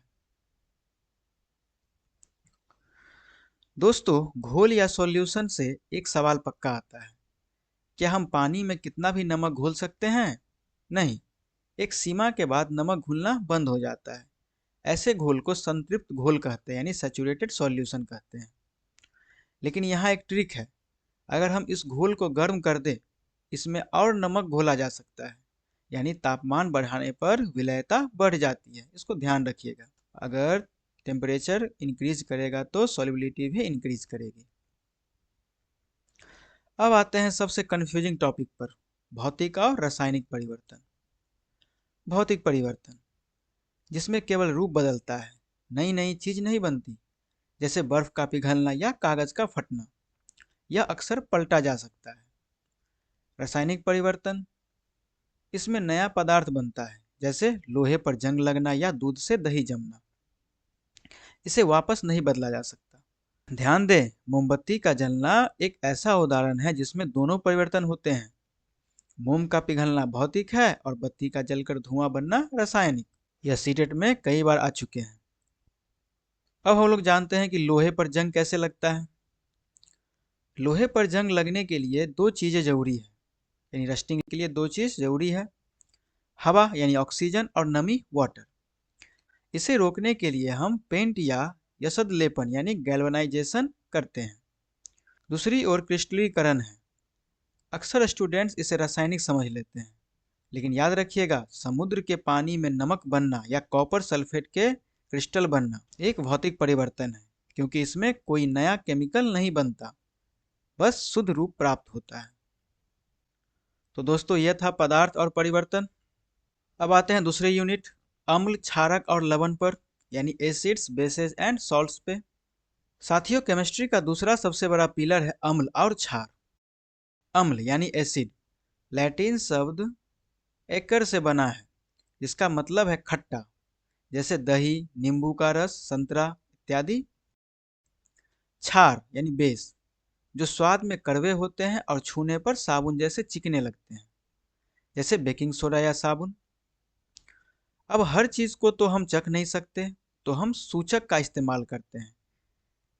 सबसे आम है लिटमस, जो लाइकेन से मिलता है। एसिड नीले लिटमस को लाल कर देता है, बेस लाल लिटमस को नीला कर देता है। सीटेट में कृत्रिम नहीं, प्राकृतिक सूचकों पर सवाल आते हैं, ध्यान दीजिएगा। पहला है हल्दी, टर्मरिक। अम्ल के साथ पीली ही रहती है, लेकिन क्षार जैसे साबुन का पानी पड़ते ही लाल हो जाता है। कपड़े पर सब्जी का दाग साबुन लगाने पर लाल क्यों होता है? यही कारण है। दूसरा है गुड़हल, चाइना रोज। यह पानी में उबालकर बनाया जाता है। यह एसिड को गहरा गुलाबी और बेस को हरा कर देता है। और तीसरा है फिनफ्थेलिन। यह एसिड में रंगहीन रहता है, लेकिन बेस में गुलाबी हो जाता है। तो समझ गए होंगे। इस स्लाइड का स्क्रीनशॉट ले लीजिए, यहाँ से एक नंबर पक्का आएगा ही। चींटी के डंक में फॉर्मिक एसिड होता है, जिससे जलन होती है। दही में लैक्टिक एसिड होता है और पालक में ऑक्जेलिक एसिड। सीटेट में अक्सर मैच द फॉलोइंग में यह पूछा जाता है। जब अम्ल और क्षार मिलते हैं तो वे एक दूसरे के असर को खत्म कर देते हैं। इसे उदासीनीकरण कहते हैं, यानी कि न्यूट्रलाइजेशन। इसमें हमेशा ऊष्मा निकलती है।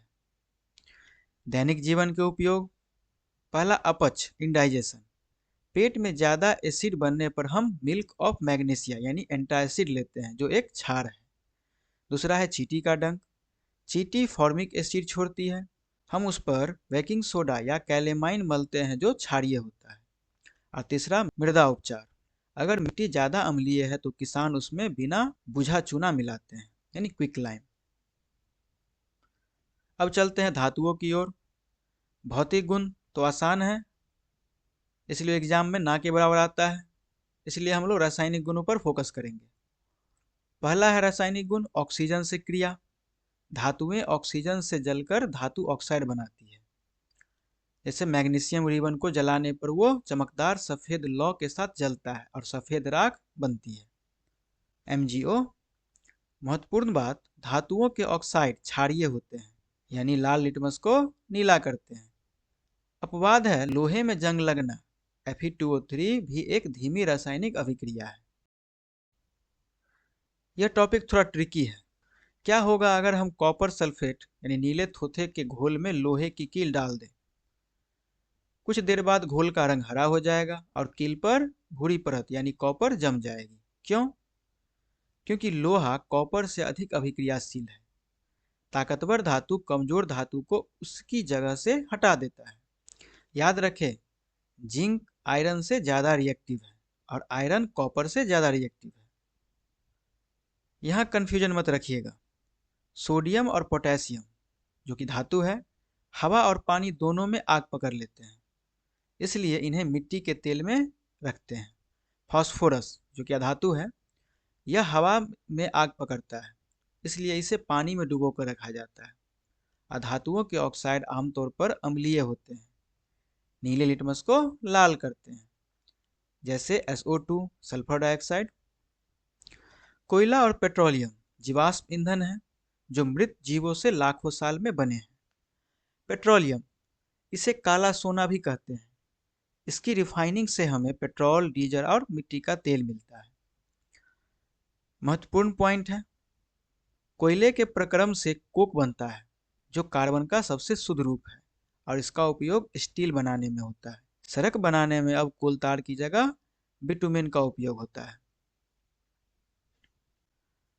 आग लगने के लिए 3 चीजें चाहिए: ईंधन, वायु और उष्मा। मोमबत्ती की लौ को ध्यान से देखें। सुनार सोने को पिघलाने के लिए लौ के सबसे बाहरी भाग का उपयोग करता है क्योंकि यह सबसे गर्म होता है और इसमें पूर्ण दहन होता है। आंतरिक काला भाग बिना जले कार्बन कणों का होता है। कपड़ों से भी प्रश्न आते हैं। रेयॉन, इसे कृत्रिम रेशम यानी आर्टिफिशियल सिल्क कहते हैं। यह लकड़ी की लुगदी से बनता है। नायलन, नायलन पूरी तरह से केमिकल से बना पहला रेशा था, इतना मजबूत कि इससे पैराशूट और चट्टान पर चढ़ने वाली रस्सियां बनती हैं। एक्रिलिक, यह कृत्रिम ऊन है। सर्दियों में जो सस्ते स्वेटर मिलते हैं वे इसी के होते हैं।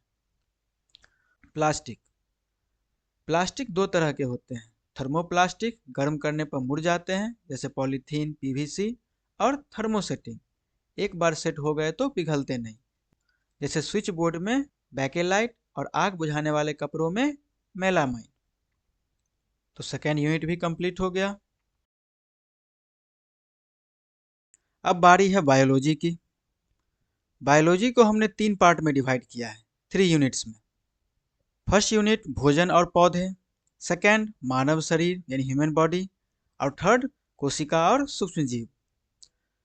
तो हम लोग शुरू करते हैं यूनिट 1 से, भोजन और पौधों की दुनिया से, फूड एंड प्लांट वर्ल्ड। सबसे पहले बात करते हैं भोजन की।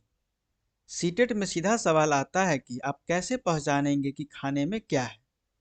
रटना नहीं, प्रक्रिया समझिए।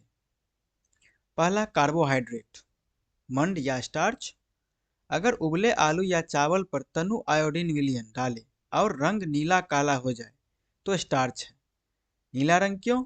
क्योंकि आयोडीन स्टार्च के साथ मिलकर कॉम्प्लेक्स बनाता है। प्रोटीन, प्रोटीन के लिए 2 केमिकल चाहिए, कॉपर सल्फेट और कास्टिक सोडा। अगर खाने का पेस्ट बनाकर ये डालें और रंग बैंगनी हो जाए तो प्रोटीन पक्का है। वसा, मूंगफली को कागज में कूटें, अगर कागज पारभासी हो जाए और रोशनी आर पार धुंधली दिखे तो वसा है। विटामिन्स की टेबल तो सबको याद होती है। ए रतौंधी, B beriberi, C scurvy, D rickets. लेकिन सीटेट अब लक्षण पूछता है। स्कर्वी, विटामिन सी, यानी विटामिन सी की कमी से जो रोग होता है स्कर्वी, सिर्फ मसूड़ों से खून नहीं बल्कि घाव भरने में अधिक समय लगना भी इसका लक्षण है। याद रखें, पकाने पर विटामिन सी नष्ट हो जाता है। रक्ताल्पता यानी एनीमिया, आयरन की कमी की वजह से बच्चा सुस्त हो जाता है। उपाय क्या है? गुड़, आंवला और हरे पत्तेदार सब्जियां। रुक्षांश यानी रफेज, यह सबसे इंपॉर्टेंट है। यह कोई पोषक तत्व नहीं देता, फिर भी जरूरी है क्योंकि यह कब्ज रोकता है और शरीर के बिना पचे भोजन को बाहर निकालता है। साबुत अनाज और दालें इसका मुख्य स्रोत है। क्या आप बिना पौधे को उखाड़े बता सकते हैं इसकी जड़ कैसी होगी? जी हाँ, बस पत्ती देखिए। यह सीटेट में अक्सर पूछता है। ग्रुप ए, जिनकी पत्तियों में जाली जैसी डिजाइन होता है उनकी जड़ें हमेशा मूसलार होती है, यानी टैपरूट टाइप का होता है, जैसे तुलसी, आम, गाजर। और ग्रुप बी, जिनकी पत्तियों में सीधी लाइन यानी समांतर सिरा विन्यास होती है, उनकी जड़ें हमेशा रेशेदार होती है, जैसे गेहूं, चावल, मक्का, घास इत्यादि। अगली बार पार्क जाएं तो पत्तियों को देखकर जड़ पहचानने की कोशिश करें। फूल सिर्फ सुंदर नहीं होते हैं, वे पौधे के जनन अंग हैं। पुंकेसर, स्टामेन, जो कि मेल रिप्रोडक्टिव ऑर्गेन है, यानी नर जनन अंग है। इसके दो भाग हैं, तंतु और ऊपर फूला हुआ परागकोश यानी एंथर, जिसमें परागकण बनते हैं। दूसरा स्त्री केसर यानी मादा जनन अंग, पिस्टिल, यह बीच में होता है। इसके तीन भाग हैं, सबसे ऊपर चिपचिपा वात्रिकाग्र, स्टिग्मा जिसको कहते हैं, बीच में नली वर्तिका यानी स्टाइल, और नीचे फूला हुआ अंडाशय यानी कि ओवरी। ध्यान दें, निषेचन के बाद अंडाशय ही फल बनता है और उसके अंदर से बीज बनते हैं। पौधे अपना खाना कैसे बनाते हैं? पत्तियों में क्लोरोफिल होता है जो सौर ऊर्जा को पकड़ता है। समीकरण याद रखें, कार्बन डाइऑक्साइड प्लस पानी मिलकर कार्बोहाइड्रेट यानी भोजन प्लस ऑक्सीजन बनाएगा। यानी जब पौधे खाना बनाते हैं तो उसको कार्बन डाइऑक्साइड और पानी चाहिए, तो कार्बन डाइऑक्साइड और पानी ऊपर से सनलाइट मिलेगा तो क्या बनेगा? कार्बोहाइड्रेट यानी भोजन और ऑक्सीजन। पौधे ऑक्सीजन छोड़ते हैं ना। लेकिन हवा अंदर कैसे आती है? पत्तियों के नीचे छोटे छोटे छेद होते हैं जिसे रंध्र यानी स्टोमाटा कहते हैं। इनके खुलने और बंद होने के द्वार कोशिकाएं कंट्रोल करती हैं। रेगिस्तानी पौधों में ये रंध्र रात में खुलते हैं ताकि पानी कम उड़े। सभी पौधे अपना खाना खुद नहीं बनाते। यहाँ से गहरे सवाल आते हैं। पहला है परजीवी, पैरासाइट, जैसे अमरबेल, कसकट्टा। इसमें क्लोरोफिल नहीं होता, यह जिस पेड़ पर लिपटी होती है उसी का बना बनाया खाना चूसती है। दूसरा कीट भक्षी, इंसेक्टिवोरस, जैसे घटपर्णी, पिचर प्लांट। सवाल यह है कि ये हरे होते हैं, फोटोसिंथेसिस भी करते हैं, फिर भी कीड़े क्यों खाते हैं? तो इसका उत्तर हो जाएगा क्योंकि ये ऐसी दलदली मिट्टी में उगते हैं जहाँ नाइट्रोजन की कमी होती है। उस नाइट्रोजन की कमी को पूरा करने के लिए ये कीड़े को खाते हैं। जब दो जीव एक साथ रहकर एक दूसरे की मदद करते हैं तो उसे सहजीवन कहते हैं। दो मुख्य उदाहरण समझ लीजिए। पहला लाइकेन, यह शैवाल यानी एल्गी और कवक यानी फंगस की दोस्ती है। कवक पानी और घर देता है, बदले में शैवाल खाना बनाकर देता है। लिटमस पेपर इसी से बनता है। और दूसरा है राइजोबियम, यह जीवाणु दाल की जड़ों में रहता है। यह हवा से नाइट्रोजन पकड़कर पौधों को देता है और पौधा इसे खाना देता है। इसलिए दाल की खेती से मिट्टी उपजाऊ होती है। पौधे एक जगह से दूसरी जगह कैसे फैलते हैं? बीजों के बिखरने की विधियां सीटेट में मिलान वाले सवाल में आते हैं। पहला है हवा द्वारा, जैसे सहजन और मैपल के बीज, जो हवा द्वारा एक जगह से दूसरे जगह जाता है। इनमें पंख होते हैं ताकि हवा में उड़ सके। दूसरा है पानी द्वारा, जैसे नारियल। नारियल का आवरण रेशेदार होता है ताकि वो पानी में तैर सके। तीसरा है जंतुओं द्वारा, यूरेना और जेंथियम। इन दोनों में कांटे होते हैं जो जानवरों की खाल या हमारे कपड़ों से अटक जाते हैं। और चौथा फटने से, जैसे मटर और एरंड। फल सूख कर झटके से फटता है और बीज दूर बिखर जाते हैं और उससे नया पौधा बनता है। बाटनी का आखिरी हिस्सा है खेती। खरीफ फसल बारिश में बोई जाती है जून से सितंबर तक के बीच। ट्रिक, खरीफ यानी खराब मौसम, ज़्यादा बारिश, उदाहरण के लिए धान, मक्का, मूंगफली। रबी फसल सर्दी में बोई जाती है अक्टूबर से मार्च के बीच, उदाहरण के लिए गेहूं, चना, मटर और सरसों। खरपतवार यानी कि वीड्स, खेतों में उगने वाले अवांछित पौधे को वीड कहते हैं यानी कि खरपतवार कहते हैं। इन्हें हटाने के लिए 2D 4D जैसे रसायनों का छिड़काव किया जाता है। याद रखें, आजकल सिंचाई की आधुनिक विधियां, छिड़काव तंत्र और ड्रिप तंत्र पानी बचाने के लिए सर्वश्रेष्ठ है। तो ये था बायोलॉजी का फर्स्ट यूनिट जो हम लोगों ने समझा। अब बारी है सेकेंड यूनिट की, मानव शरीर विज्ञान यानी कि ह्यूमन फिजियोलॉजी। इसमें हम शरीर के सभी तंत्रों के बारे में पढ़ेंगे। सीटेट में ह्यूमन बॉडी से सबसे पेचीदा सवाल आते हैं, जैसे सांस लेते समय पसलियां कहाँ जाती है, या जुगाली करने वाले जानवरों का पेट हमसे अलग क्यों है। तो चलिए शुरू करते हैं। हमारे शरीर में भोजन एक लंबी नली से गुजरता है जिसे आहार नाल कहते हैं। मुख्य पड़ाव देखिए, मुख गुहा लार स्टार्च को शर्करा में तोड़ता है। अमाशय यानी स्टोमक, यहाँ भोजन मथता है। पेट की दीवार से हाइड्रोक्लोरिक अम्ल यानी HCl निकलता है जो बैक्टीरिया को मारता है और भोजन को अम्लीय बनाता है ताकि प्रोटीन पच सके। यकृत यानी कि लीवर, यह शरीर की सबसे बड़ी ग्रंथि है। यहाँ पित्तरस बनाती है यानी कि बाइल जूस, जो पित्ताशय में जमा होता है यानी कि गॉल ब्लैडर में जमा होता है। यानी लीवर बाइल जूस बनाता है जो गॉल ब्लैडर में जमा होता है। याद रखें, पित्त का काम वसा का पाचन करना है यानी कि फैट का डाइजेशन करना। अग्न्याशय यानी कि पैनक्रियाज, यह कार्बोहाइड्रेट, फैट और प्रोटीन तीनों को पचाने वाले रस छोड़ता है। भोजन पच तो गया, पर शरीर में जाएगा कैसे? यह होता है क्षुद्रांत में यानी कि स्मॉल इंटेस्टाइन यानी कि छोटी आंत में। यह लगभग 7.5 मीटर लंबी होती है। इसकी भीतरी दीवार पर हजारों उंगली जैसे संरचनाएं होती है जिन्हें दीर्घ रोम कहते हैं यानी कि विल्ली कहते हैं। विल्ली क्यों होती है? ताकि पचे हुए भोजन को सोखने के लिए सतह का क्षेत्रफल बढ़ जाए। हर विल्ली में खून की नसें होती है जो भोजन को पूरे शरीर में भेजती है। बड़ी आंत का काम सिर्फ बचे हुए भोजन से पानी और नमक सोखना है। क्या इंसान घास खा सकता है? नहीं, क्योंकि उसमें सेल्यूलोज होता है।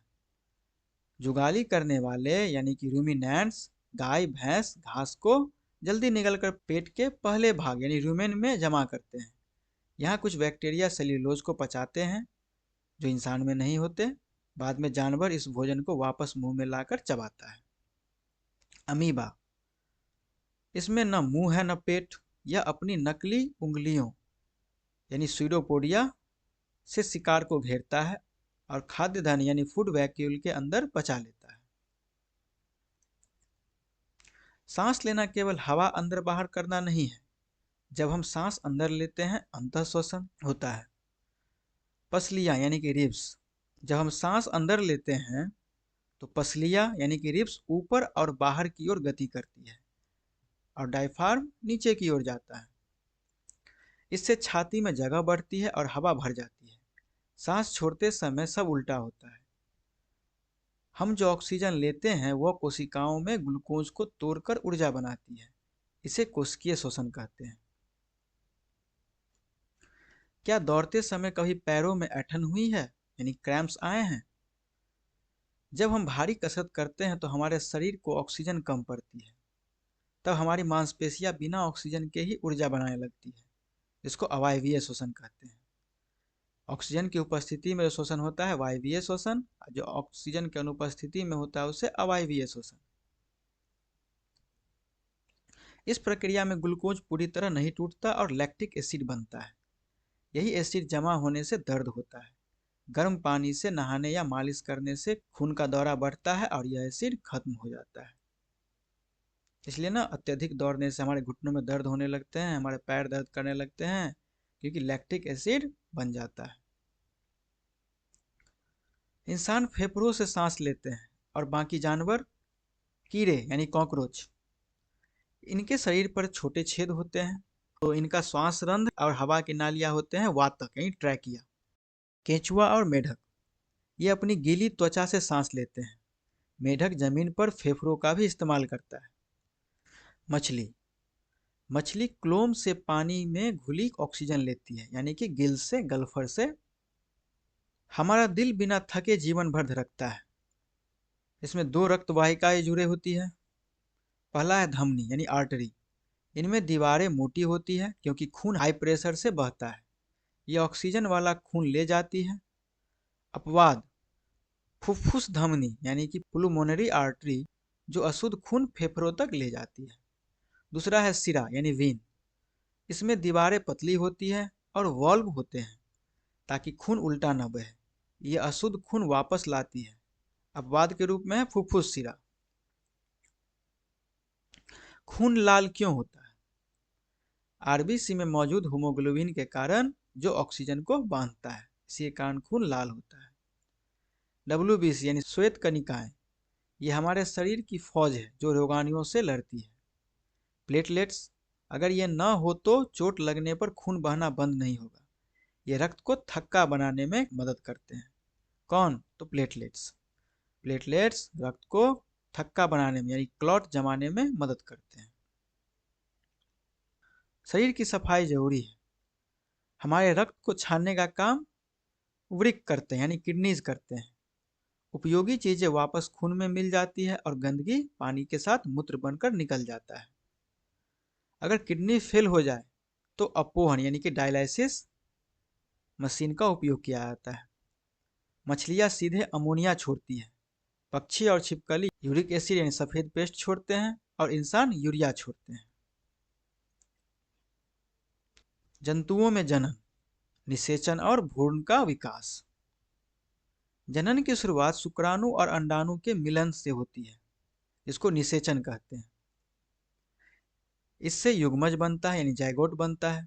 यही जायगोट विकसित होकर भ्रूण यानी एम्ब्रियो और फिर गर्भ बनता है। आईवीएफ परखनली शिशु, जब माताओं की अंडवाहिनी ब्लॉक होती है तो डॉक्टर शरीर के बाहर निषेचन कराते हैं और बाद में भ्रूण को गर्भाशय में स्थापित करते हैं। इसे आईवीएफ कहते हैं।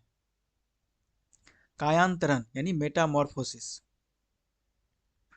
इंसान का बच्चा पैदा होते ही इंसान जैसा दिखता है, पर मेढक का नहीं। मेढक का लार्वा मछली जैसा दिखता है। टैडपोल का वयस्क मेढक बनने का यह जादुई बदलाव कायांतरण कहलाता है, यानी कि मेटामॉर्फोसिस। डीप कंसेप्ट, इसके लिए पानी में आयोडीन का होना बहुत जरूरी है। अगर पानी में आयोडीन नहीं होगा तो टैडपोल कभी मेढक नहीं बन पाएगा, क्योंकि थायरोक्सिन हार्मोन नहीं बनेगा। अंतःस्रावी ग्रंथियां और हार्मोन्स, किशोर अवस्था में होने वाले बदलावों के पीछे हार्मोन्स का हाथ है। ये सीधे खून में बहते हैं। पीयूष ग्रंथि यानी कि पिट्यूटरी ग्लैंड मस्तिष्क में होता है। इसे मास्टर ग्रंथि भी कहते हैं क्योंकि यह बाकी सबको ऑर्डर देती है और ग्रोथ हार्मोन बनाती है। थायराइड ग्लैंड, यह गले में होता है। यह थायरोक्सिन बनाती है। एड्रिनल किडनी के ऊपर होता है। यह हमें संकट के समय तैयार करती है, यानी गुस्सा और डर के समय। चौथा अग्न्याशय यानी पैनक्रियाज, जो पेट के नीचे होता है। यह इंसुलिन बनाती है जो शुगर कंट्रोल करता है। इसी की कमी से डायबिटीज होता है। संधियां यानी ज्वाइंट्स, मिलान वाले प्रश्न अक्सर आते हैं इससे रिलेटेड। कंदुक खलिका ज्वाइंट यानी ball and socket joint, 360 degree पर यह घूम जाता है, जैसे कंधा और कुल्हा का ज्वाइंट। हिंज यानी हिंज ज्वाइंट, जो सिर्फ एक तरफ खुले, दरवाजा के कब्जे जैसा, जैसे केहनी, घुटना, उंगलियां, ये एक ही तरफ से मुड़ता है। तीसरा है धुराग्र यानी पाइवट, जिस पर सिर टिका होता है। गर्दन को दाएं बाएं और ऊपर नीचे करने में हेल्प करता है ये ज्वाइंट। अचल संधि यानी फिक्स ज्वाइंट, जो बिल्कुल नहीं हिलती, जैसे जबड़ा और खोपड़ी। याद रखें, कान का बाहरी हिस्सा हड्डी नहीं, उपास्थि है जो लचीला होता है। तो हम लोगों ने मानव शरीर के बारे में इंपॉर्टेंट पॉइंट्स देख लिए। अब आते हैं तीसरे यूनिट, कोशिका और सूक्ष्मजीव पर। अब हम उस दुनिया को देखेंगे जो नंगी आंखों से दिखाई नहीं देती, यानी कोशिका और सूक्ष्मजीव को। साथ ही हम पर्यावरण और संरक्षण के उन टॉपिक्स को भी देखेंगे जो सीटेट में पूछे जाते हैं। तो चलिए शुरू करते हैं। सबसे पहले बेसिक, कोशिका की खोज। कोशिका की खोज 1665 में रॉबर्ट हुक ने की थी, कॉर्क के टुकड़ों में। जीव दो तरह के होते हैं, कोशिका के आधार पर एक कोशिकीय और बहुकोशिकीय। एक कोशिकीय यानी यूनिसेलुलर, जैसे अमीबा और पैरामीशियम, ये एक ही कोशिका से सारे काम, पाचन, श्वसन सारे करते हैं। अमीबा अपना आकार बदल सकता है। दूसरा है बहुकोशिकीय यानी मल्टी सेलुलर, जैसे हम इंसान। शुतुरमुर्ग का अंडा दुनिया की सबसे बड़ी एकल कोशिका है। अब आते हैं सीटेट के हॉट टॉपिक पर, जंतु और पादप कोशिका में अंतर। डायग्राम को देखिए। कोशिका भित्ति यानी सेल वॉल यह केवल पौधों में होती है, सेल्यूलोज की बनी हुई होती है। यह पौधों को आंधी तूफान में खड़े रहने के लिए कठोरता देती है। प्लास्टिड्स जैसे हरित लवक, यह भी केवल पौधों में होता है, भोजन बनाने के लिए। रिक्तिका यानी वैक्यूल, पौधों में एक बहुत बड़ी रिक्तिका होती है, जबकि जंतुओं में बहुत छोटी होती है। केंद्रक यानी न्यूक्लियस, यह कोशिका का मास्टर माइंड है। इसमें गुणसूत्र होते हैं यानी क्रोमोजोम्स होते हैं, जो माता पिता के गुणों को बच्चों में ले जाते हैं। बच्चा लड़का होगा या लड़की, यह कौन तय करता है? इंसानों में 23 जोड़े गुणसूत्र होते हैं, महिलाओं में XX, पुरुषों में XY। जब पिता का X माँ के X से मिलता है तो लड़की होती है यानी XX, और जब पिता का Y माँ के X से मिलता है तो लड़का होता है यानी कि XY। यानी लिंग निर्धारण पूरी तरह से पिता के गुणसूत्र पर निर्भर करता है। मित्रवत सूक्ष्मजीव। सूक्ष्मजीव 4 मुख्य समूहों में बटे हैं, जीवाणु यानी बैक्टीरिया, कवक यानी फंगी, प्रोटोजोआ और शैवाल यानी कि एल्गी। विषाणु यानी वायरस इनसे अलग हैं, क्योंकि वे केवल मेजबान के शरीर में ही जीवित होते हैं। अब बात करते हैं हमारे दोस्त बैक्टीरिया के बारे में। लैक्टोबैसिलस जीवाणु, जो दूध से दही बनाने के काम में आता है। ब्रेड या इडली, ईस्ट का उपयोग होता है इसमें। ईस्ट यानी कवक का, यह श्वसन के दौरान छोड़ता है, जिससे आटा फूल जाता है। एंटीबायोटिक, बीमारी पैदा करने वाले जीवाणुओं को मारने वाली दवाएं, जैसे स्ट्रेप्टोमाइसिन। पहली एंटीबायोटिक यानी कि पेनिसिलिन अलेक्जेंडर फ्लेमिंग ने बनाई थी। शत्रु सूक्ष्मजीव और रोग, ये बीमारियां भी फैलाते हैं। टेबल याद कर लें। जीवाणु बैक्टीरिया से हैजा, टीबी और टाइफाइड फैलता है। वायरस से खसरा, पोलियो, टाइफाइड, कोविड-19। प्रोटोजोआ से मलेरिया और डेंगू। मलेरिया होता है मादा एनोफिलीज मच्छर के काटने से, और डेंगू मादा एडीज मच्छर, वही होता है वायरस का वाहक। खाद्य परीक्षण, चीनी, नमक और तेल सूक्ष्मजीवों की वृद्धि रोकते हैं। सोडियम बेंजेट एक सामान्य परीक्षक है। नाइट्रोजन चक्र, हमारे वायुमंडल में 78% नाइट्रोजन है, लेकिन पौधे इसे सीधा नहीं ले सकते। राइबोजियम और नीले हरे शैवाल मिट्टी में नाइट्रोजन को फिक्स करते हैं। पौधे इसे प्रोटीन बनाने में यूज करते हैं। जब पौधे या जंतु मरते हैं तो दूसरे बैक्टीरिया इसे वापस गैस में बदल देते हैं। इसे नाइट्रोजन चक्र कहते हैं। वनोन्मूलन और जैव विविधता, जंगलों की कटाई वनोन्मूलन से बढ़ती है और बारिश कम होती है। संरक्षण के लिए सरकार ने नियम बनाए हैं। अभ्यारण्य यानी सेंचुरी, जहाँ जानवर सुरक्षित रहते हैं, शिकार मना होता है।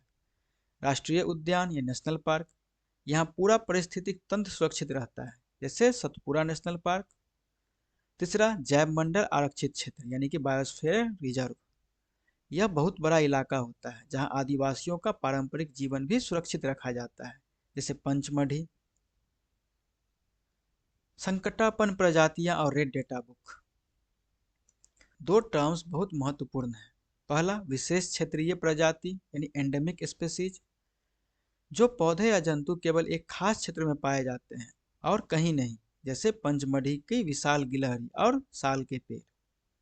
और दूसरा, रेड डेटा बुक, यह वो रिकॉर्ड बुक है जिसमें सभी संकटापन्न यानी इंडेंजर्ड प्रजातियों का डेटा रखा जाता है।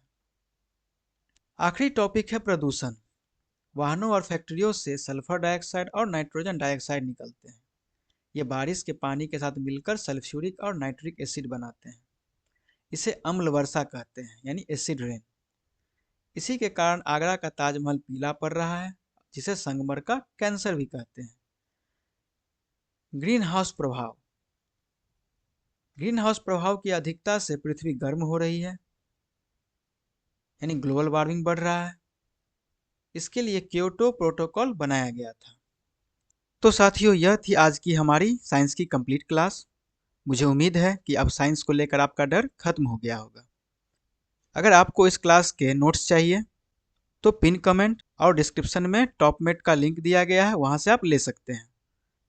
तो वीडियो अच्छा लगा हो तो लाइक कीजिएगा और चैनल को सब्सक्राइब भी कीजिएगा। मिलते हैं अगले क्लास में, तब तक के लिए जय हिंद।